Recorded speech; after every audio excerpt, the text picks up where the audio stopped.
Hallo meine lieben Freunde, hier ist wieder Michael Grant mit Klartext. Heute zu einem Thema, über das ich auch mit Veteranen gesprochen habe.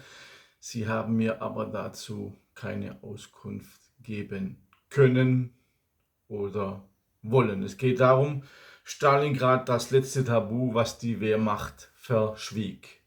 Jenseits von Heldenerzählungen und Propaganda, als Hunger, Kälte und totale Einkesselung jede vorstellbare Grenze sprengten in Stalingrad, geschah im Winter 1942-43 etwas, worüber offiziell über Jahrzehnte eisern geschwiegen wurde: das Stalingrad-Tabu.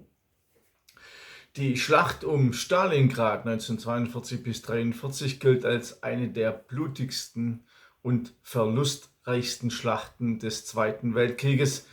Unter den extremen Bedingungen von Hunger, Kälte und völliger Isolation im Kessel kam es vereinzelt zu unvorstellbaren Grausamkeiten. Diese wurden von der Wehrmacht und von den damals Verantwortlichen jahrzehntelang konsequent verschwiegen. Dieses Tabu hieß: Es gab sowohl auf deutscher als auch auf sowjetischer Seite im Winter 1942-43 Kannibalismus, also Menschenfresserei. Aber es handelte sich dabei um vereinzelt dokumentierte extreme Ausnahmefälle, war also kein Massenphänomen. Kannibalismus traf auf, wo Hunger, bittere Kälte bis minus 35 Grad, Hoffnungslosigkeit und Isolation zusammenkamen. Ein kampffähiger Soldat braucht täglich etwa 4000 Kalorien. In den ersten beiden Wochen erhielten die Eingekesselten in Stalingrad noch rund 2500 bis 3000 Kalorien. 4 Wochen später waren es gerade mal 500. Die Lenzer magerten zu Skeletten ab. Der Körper bediente sich zunächst an den Fettreserven und dann an den Muskeln, die bekanntlich Protein speichern. Die verzweifelten Soldaten verzehrten zunächst alle 20.000 Pferde, die die 6. Armee mit sich führte. Manch ein Lenzer, in der Heimat selbst Pferdebesitzer, weinte, als die Tiere erschossen werden mussten. Aber es gab keine Alternative. Als es keine Pferde mehr gab, aßen die ausgemergelten Soldaten Katzen, Hunde, Mäuse und sogar Ratten. Doch bald gab es in Stalingrad auch keine Kleintiere mehr. So wurde Leder gekocht, bis es weich war und man es kauen und schlucken konnte. Dies war zwar kein Nahrungsersatz, aber es füllte den Magen. Und dazu kamen die Fantasien. Tausende halluzinierten von festlich gedeckten Tischen mit ihren Lieblingsspeisen und sie bereiteten im Kopf Mahlzeiten zu. Der mentale Hunger war fast noch schlimmer als der reale. Zum Schluss kam es dann in Einzelfällen zu Kannibalismus.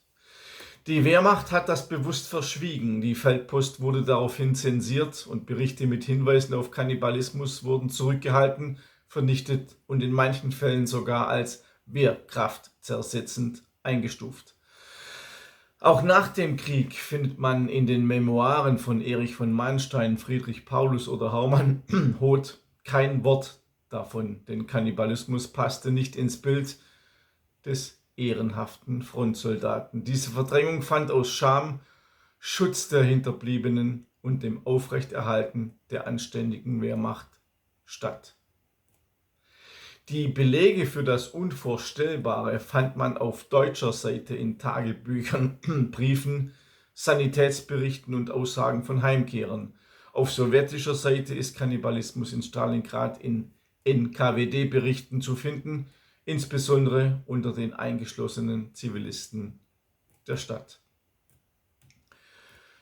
Ich nenne euch mal ein paar dokumentierte Fälle. Fall 1: versprengte Infanterieeinheit im Nordkessel, Dezember 1942, Ort, Raum, Traktorenwerk, Barrikadi. Beteiligte Reste einer deutschen Infanteriekompanie, Divisionszuordnung unsicher. Situation: seit Tagen ohne Nachschub. Temperaturen unter -25 Grad, mehrere Soldaten an Erschöpfung erfroren. Was geschah?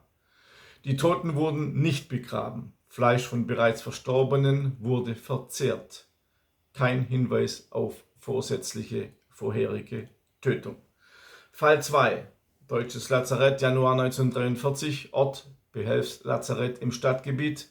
Beteiligte, schwer Verwundete und Sanitätspersonalsituation.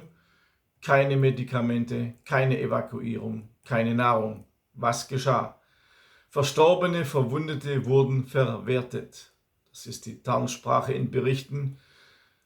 Es wird auch von unzulässigen Handlungen gesprochen, was für Kannibalismus stand. Fall 3. Deutsche Soldaten in Erdhöhlen. Kesselphase. Ort Südkessel. Beteiligte kleine Gruppen 3 bis 6 Mann. Situation: Isolation, psychischer Zusammenbruch, Hungerpsychosen. Was geschah? Einzelfälle, in denen Schwerstkranke nicht mehr versorgt wurden. Hinweise auf aktive Tötung zum Verzehr. Extrem selten, aber belegt. Fall 4. Rote Armee, eingeschlossene Soldaten, Winter 1942-43. Ort Stadtruinen. Beteiligte Rotarmisten abgeschnitten von Versorgung. Situation: monatelange Kämpfe, Hunger und Kälte, Tote durch Artilleriebeschuss. Was geschah? Verzehr von Leichen. Das NKWD dokumentierte mehrere Fälle. Fall 5. Zivilisten in Stalingrad. Häufigster Fall: Ort Keller, Ruinen, Kanalisation. Beteiligte Zivilbevölkerung, Frauen, alte Kinder. Situation: keine Evakuierung, Hunger über Monate hinweg. Winter. Was geschah? Verzehr Verstorbener, einzelne dokumentierte Tötungsfälle. Fall 6. Nach der Kapitulation deutsche Gefangene, Ort Sammellager, Beteiligte deutsche Kriegsgefangene. Situation: völlige Entkräftung, Seuchen, Hunger. Was geschah? Vereinzelte Fälle von Leichenverzehr, meist in den ersten Tagen nach Gefangennahme. Der Autor Jochen Helbeck, ich zitiere: Die Berichte lassen keinen Zweifel, Kannibalismus war eine Randerscheinung extremer Not. Zitat Ende. Zivilisten in Stalingrad. Der Kriegsberichterstatter Wassili Grossmann schrieb, ich zitiere: Es gibt Dinge, die man nicht drucken darf, aber ich habe sie gesehen. Zitat Ende. Vergleiche sein Tagebuch, Januar 1943. Nicht in der Pravda, erschien erst posthum veröffentlicht. Der Historiker Alexander Werth schreibt, ich zitiere: Unter der Zivilbevölkerung trat Kannibalismus häufiger auf als unter Soldaten. Zitat Ende. Fazit: Kannibalismus war in Stalingrad eine dokumentierte, aber extrem seltene Ausnahmesituation, entstanden durch totale Isolation, Verzweiflung, Überlebenskampf, Hunger und Kälte. Die Wehrmacht und Nachkriegserzählungen verschwiegen das Thema systematisch aus Scham und politischem Kalkül. Die historische Forschung belegt diese Tatsachen aber durch sorgfältige Analyse zahlreicher Primärquellen und Augenzeugenberichte. Stalingrad zeigte demnach nicht nur eine militärische Katastrophe, sondern auch unvorstellbare menschliche Abgründe.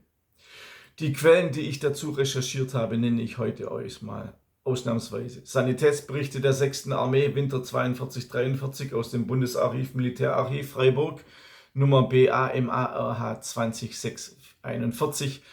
Dann Lageberichte Kessel Stalingrad, BAMARH 26139. Feldpostprüfstellen, Zensurvermerke Ostfront, BAMARW 4547. Private Nachlässe Stalingrad Soldaten, auch im BAMAMSG. Reichspropagandaministerium, Berichterstattung Stalingrad, Anweisungen zur Unterdrückung entwürdigender Zustände, Bundesarchiv Berlin-Lichterfelde R 55 1234 und NKWD Lagebericht Stalingrad Januar 43 aus dem zentralen Archiv des FSB, ehemals NKWD, FSB-RF. Berichte über Disziplin und Versorgungszustand in Stalingrad aus dem zentralen Verteidigungsarchiv Podolsk, TS AMO-RF, F208. Das sind die Quellen dazu. über das letzte Tabu, das Stalingrad-Tabu. Wie es überhaupt zu diesem Krieg kam, könnt ihr in Adolf Hitler eine Korrektur Band 3, 4 und 5 lesen. Diese Buchreihe ist sehr erfolgreich. Jeder, der meinen kostenlosen Newsletter auf www.michaelgrant.de abonniert, erhält ab jetzt eine hochwertige PDF mit dem Titel Mein letzter Kampf, Adolf Hitlers Tod aus seiner Sicht, das ich exklusiv für euch verfasst habe. Also abonniert meinen Newsletter. Mein neues Buch ist ein Amazon-Bestseller, ein Riesenschinken. Deutschland muss vernichtet werden.